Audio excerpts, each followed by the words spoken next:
Andolikas Diamond Mela at Sri Kumaran Tangamalige.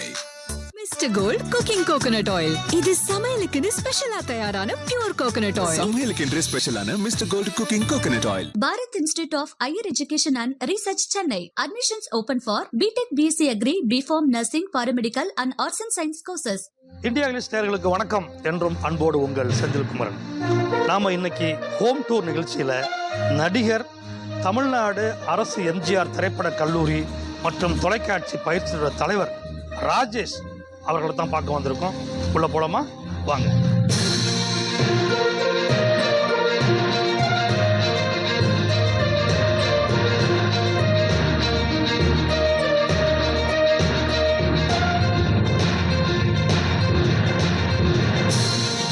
JPR கேட்டேன், நீ இதுவரை பார்க்காத ஸ்டில் ஒண்ணு காமிக்கிறேன்னு. அவரு அலட்சியமா பார்த்தாரு. காமிச்ச உடனே ஜேபிஆர் நாம் பார்த்ததே இல்லையே அப்படின்னாரு. பொன்னாட பத்த வரும்போது பின்னால எஸ்.எஸ். சந்திரன் நிக்கிறாரு. நின்னுகிட்டு சொல்றாரு, பார்த்து போடுங்க மாலை, அவர் எம்ஜிஆர் ஆடு.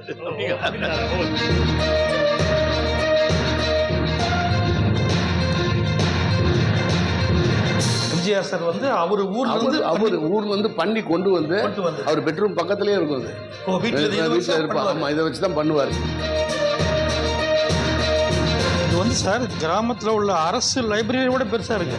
6000 புத்தகம். சினிமா மட்டும் ஒரு 1500 புத்தகம். அரசியல், ஆன்மீகம், ஜோசியம், ஒரு பயோகிராபி மட்டும் என்கிட்ட ஒரு எப்படி ஒரு 200-300 பயோகிராபி இருக்கும். லாஸ்ட் சப்பர்னு சொல்லுவாங்க எங்க கிறிஸ்டியானிட்டி. கடைசி சப்பர். அந்த லாஸ்ட் சப்பருக்கு இது லாஸ்ட் டின்னர். அதோட எம்ஜிஆர் கலைஞர் அப்படியா? வரலாற்று சிறப்பு. நீங்க எல்லோருக்கும் சிறந்த மனிதரா இருக்கிற நீங்க கண்டிப்பா மனைவிக்கும் மிக சிறந்த கணவனா இருந்திருக்கீங்க. என்னை அறியாமல் என்னுடைய ஸ்பீடுக்கு என் ஒய்ஃபை இழுத்து அதுல சில கொடுமைகளை பண்ணியிருக்கேன். என் பிள்ளைங்களும் போயிடுச்சுங்க. இப்ப நான் மட்டும் ஊஞ்சல்ல எப்பயாவது ஆடிக்கிட்டு ஒய்ஃபை பார்த்துக்கிட்டு.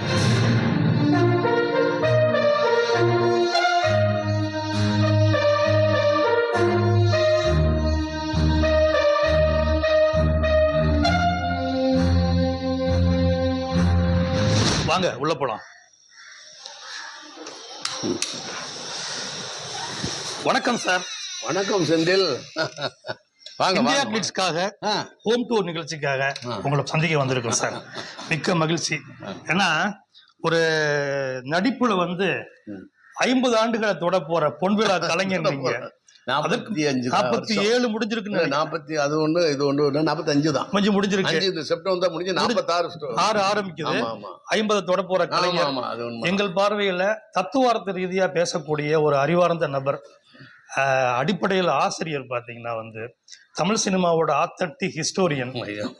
இன்னும் எவ்வளவு விஷயங்கள், பட்டுக்கோட்டை 18 தொழில் பார்த்தான்ற மாதிரி அந்த வரிசையில நீங்களும் அடுத்த ஹோட்டல், கன்ஸ்ட்ரக்ஷன், 6-7 தொழில், ரியல் எஸ்டேட், முக்கியமா கைரேகை ஆராய்ச்சியில மிக ஒரு பக்கம் பெரியாரிஸ்ட், இன்னொரு பக்கம் வந்து கைரேகை ஜோசியத்துல ஒரு ஆர்வம் கொண்டவர்.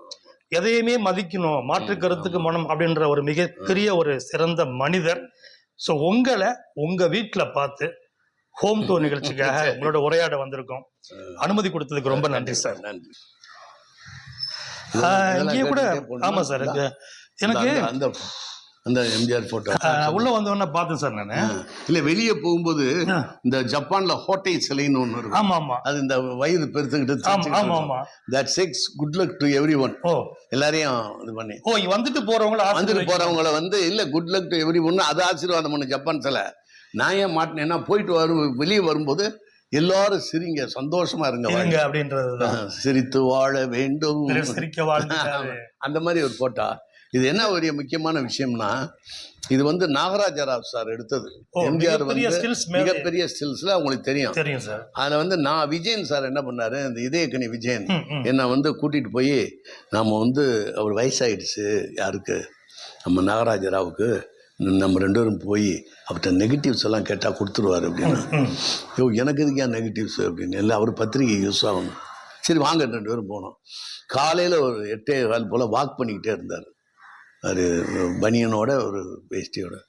ரொம்ப சிரிக்கவே இல்லை. வாங்க ராஜேஷ், அப்படின்னு நெகட்டிவ் கொடுத்துட்டாரு. ஒரு நிமிடத்தில் அவ்வளவு எடுத்து வச்சிருக்காரு ஏற்கனவே.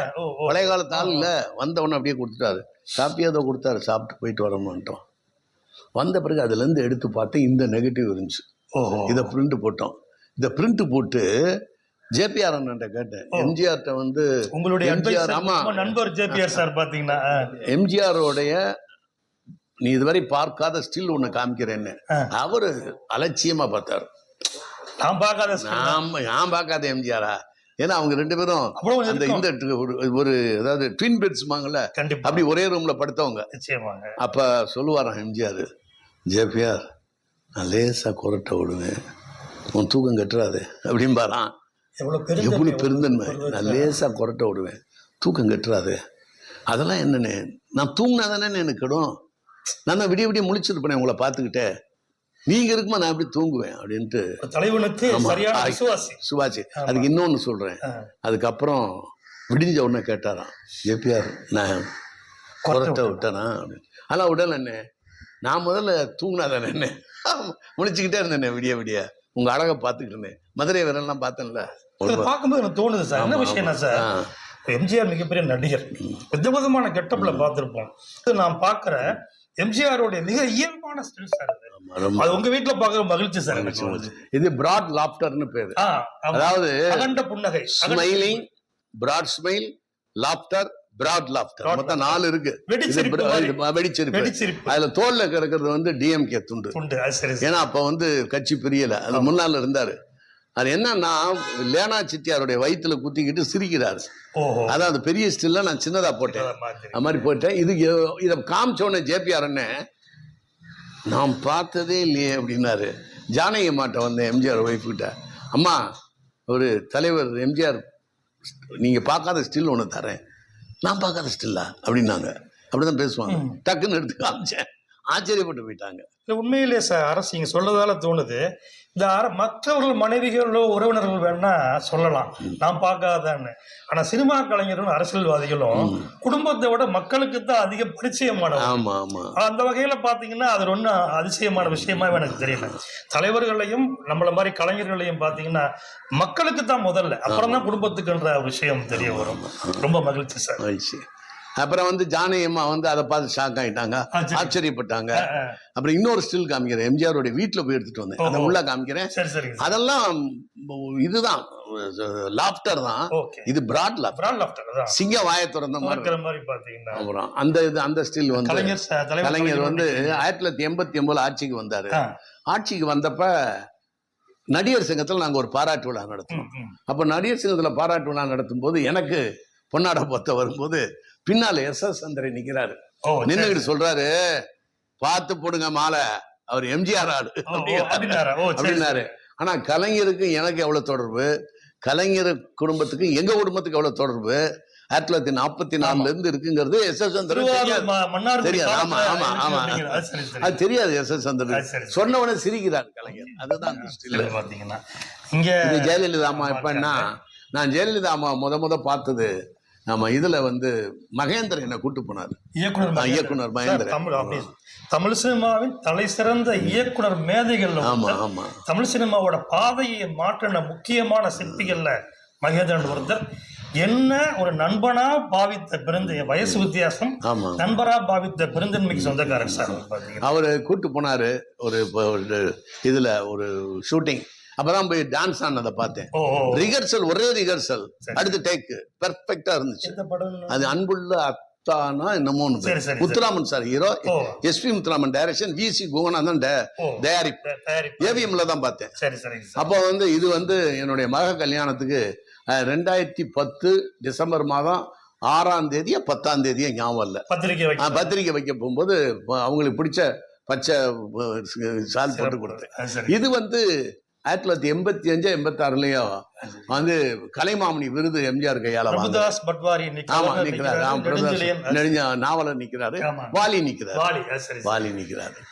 அப்புறம் இது வந்து நம்ம எனக்கு வந்து இன்னைய முதல்வர் ஏன் வச்சிருக்கேன்னா, என்னுடைய லைஃப்ல வந்து ஒரு 73 வயது, அப்ப இப்ப 75, 73 வயதுல அடுத்து என்ன பண்ண போறோம்னு தெரியாம முழிச்சுக்கிட்டு இருக்க நேரத்துல என்னை கூப்பிட்டு ஒரு பெரிய பதவி கொடுத்து ஒரு நல்ல சம்பளம் போட்டு கார்லாம் மெயின்டைன் பண்ணுற அளவுக்கு அதுக்கெல்லாம் பணம் கொடுத்து என்னை ஒரு பெரிய உயர்வு படுத்தின வந்தவுடனே நான் அவரை வந்து உண்மையிலேயே மிகப்பெரிய ஒரு காட் மாதிரி நினைக்கிறேன். நான் நீங்க சொல்லும் போது அதுதான் சார் தோணுது. பாத்தீங்கன்னா உங்க என்ன தோணுதுன்னா, அங்க இங்க தலைவர் எம்ஜிஆர், இங்க தலைவர் கலைஞர், அடுத்த ஜெயலலிதா அம்மா, இங்க இன்றைய முதல்வர் மு.க. ஸ்டாலின், இவங்க எல்லாமே உங்களை ஏன் வந்து நீங்க இந்த கட்சின்னு பார்க்காம இது பண்றாங்கன்னு நீங்க எல்லார்கிட்டையும் பழகின விதம், நீங்க நாங்க பார்த்த வரைக்கும் கருத்தியல் ரீதியா நீங்க மாறுபட்டு இருக்கீங்களே ஒழிய யாரையும் தனிப்பட்ட முறையில் தாக்கியது கிடையாது. அதனால உங்களை வந்து கருத்தியல் ரீதியா ஒருத்தர் மோத நினைப்பாங்களே ஒழிய